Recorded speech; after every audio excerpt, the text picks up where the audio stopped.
This is the Italian Citizenship Podcast, hosted by Marco Permunian and Rafael Di Furia. Welcome to another edition of the Italian Citizenship Podcast, presented by ItaliancitizenshipAssistance.com. Of course, we are back here again with Italian attorney Marco Permunian. How you doing, man? Good, how are you? I'm doing great, thank you. And today, we wanted to talk a little about an article that I actually wrote for Italian Citizenship Assistance a while back, and about the B1 level language certificate. And today we wanted to do kind of a rough overview of what that looks like, because there are so many people that are wanting to know, what is it, why, how do I go about it, and so on. So for the in-depth article, we definitely recommend to go check out their website, ItaliancitizenshipAssistance.com.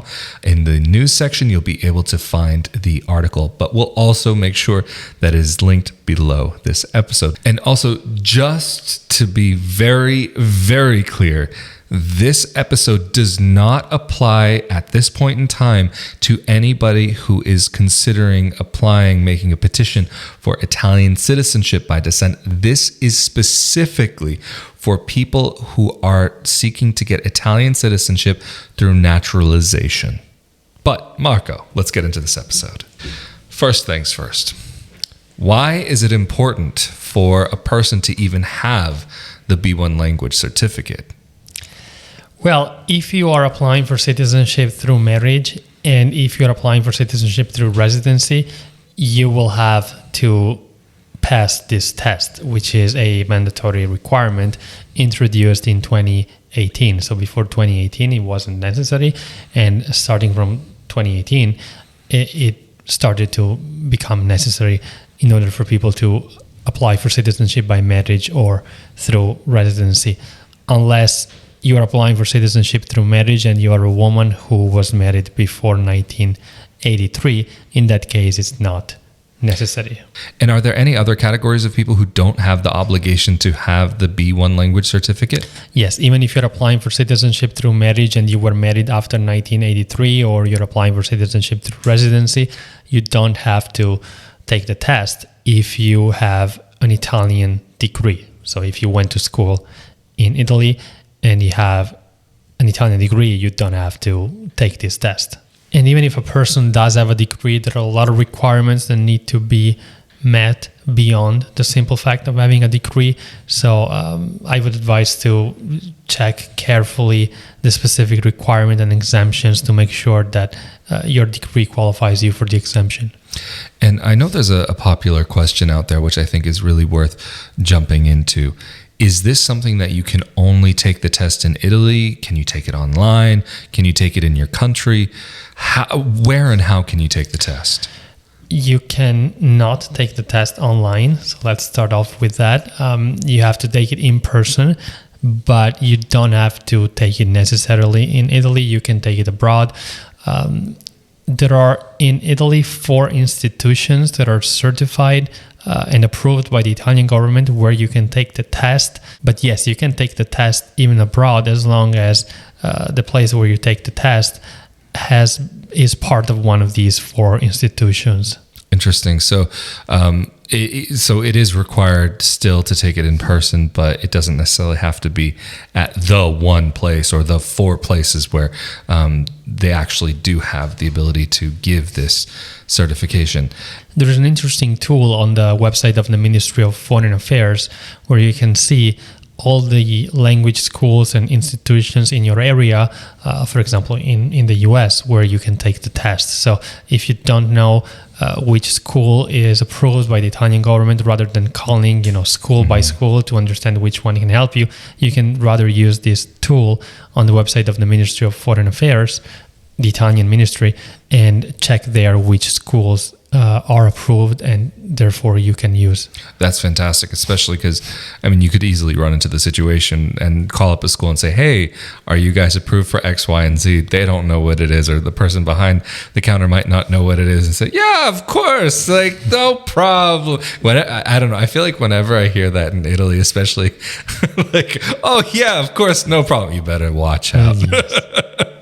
Okay, that's not all the time. I'm definitely doing some generalization here, but I do get worried when I hear that.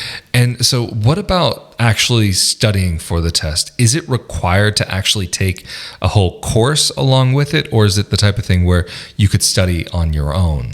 No, you can study on your own. You don't necessarily have to take the classes. If you need to, you can. Most schools will offer classes in connection to the test, but strictly speaking, you could potentially even study by yourself and then just go take the test, because that's the only thing that is required. And that's interesting, because I guess with some other, like getting a degree from a university, whatever, the classes are required, whereas this, it's only required that you pass the final exam. But then moving on, I'm assuming that taking the course would cost, but the final exam itself, is this something that's free from the Italian government, or does this come with some type of fee attached to it? Yes, you have to pay to take the test. There is a fee attached to it. And then also, one of the other things that I know people are curious about is that sometimes they'll have to get the B1 because they're getting a job or because they're going to school in Italy or whatever it might be. If you get the B1 language certificate for some other purpose, can you reuse that, or are the certifications completely different for like a job, school, or citizenship? It's the same certification. So if you have taken a test for other purposes, you can reuse the same result of the test to apply for your Italian citizenship. So the tests are identical. Interesting. And so I guess maybe just to kind of quickly cover as well some of what a person should expect, because it's called lower intermediate, if I'm not mistaken. But what should a person expect when they are looking at this test? Like when somebody comes to you, one of your clients, what is it that you explain to them that they should really look at and what they should study? According to the European Framework of Reference for Languages, which was implemented in the 90s, there are 6 levels. The first one would be the A1 level. Then we have the A2, B1, B2, C1, and C2, where C2 is native speaker and A1 is beginner. So B1 is lower intermediate. And the test is divided into a written part and an oral examination. And if I remember correctly, because I used to teach English, I'm assuming, I would be shocked if it would be any different.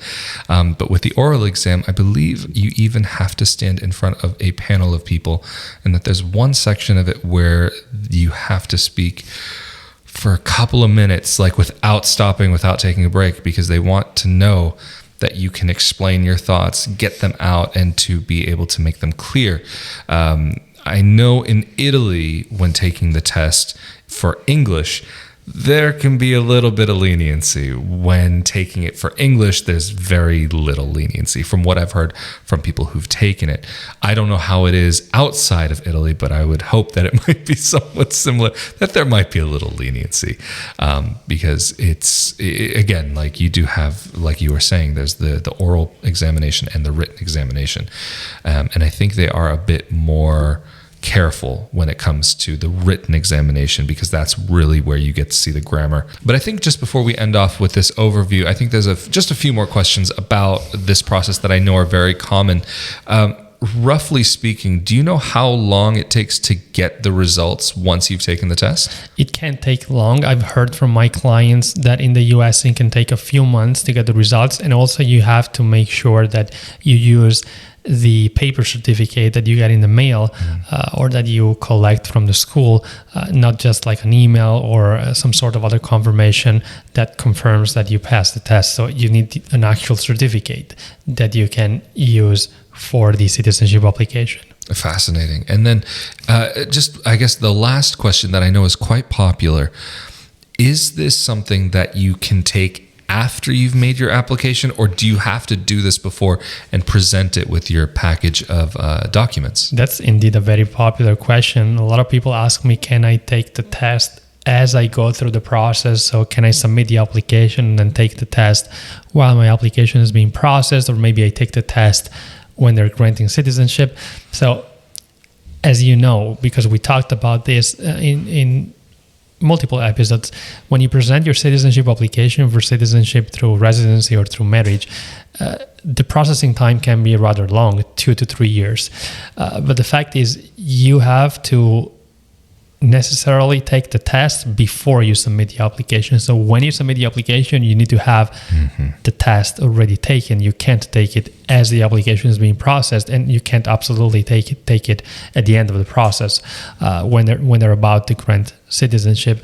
Also, you have to take into consideration the fact that, as we said a moment ago, it could take a few months to get the paper certificate in the mail. So you have to be sure to calculate, because your other documents that you're gathering have an expiration date, that you don't start gathering the documents too soon. It would be advisable to wait for the test result before you start gathering your other documents that are subject to expiration and that are needed for the citizenship process. And of course, as we said at the beginning of this video, we're only talking about citizenship through marriage and citizenship through residency. We're not referring to citizenship by descent, for which it's not necessary to take any language test because, technically speaking, you have always been an Italian citizen since birth. But for the citizenship through marriage and for citizenship by residency, it is instead necessary to take the test unless, as we said before, you are a woman who married an Italian citizen before 1983. In that case, the test is not even necessary. Well, anyway, that I think has been great to be able to answer some of the most common questions about this and give a little rough overview. Of course, if you are interested in more in-depth information about the B1 language certification for Italian citizenship and a little bit more about what it is, be sure to go to Italiancitizenshipassistance.com, where you can see an article that I wrote for them a few years back. But Marco, if somebody is needing any assistance with the process of citizenship, how can they get in contact with you and your team? People can contact us through our website, Italiancitizenshipassistance.com, or give us a call. The number is on the website. Absolutely fantastic. And of course, if you're interested in more conversations like this about Italian citizenship, be sure that you're subscribed to this YouTube channel or to the audio only podcast. But also, for those of you who are subscribed to the YouTube channel, you are also automatically subscribed to the Italian Real Estate Podcast as well.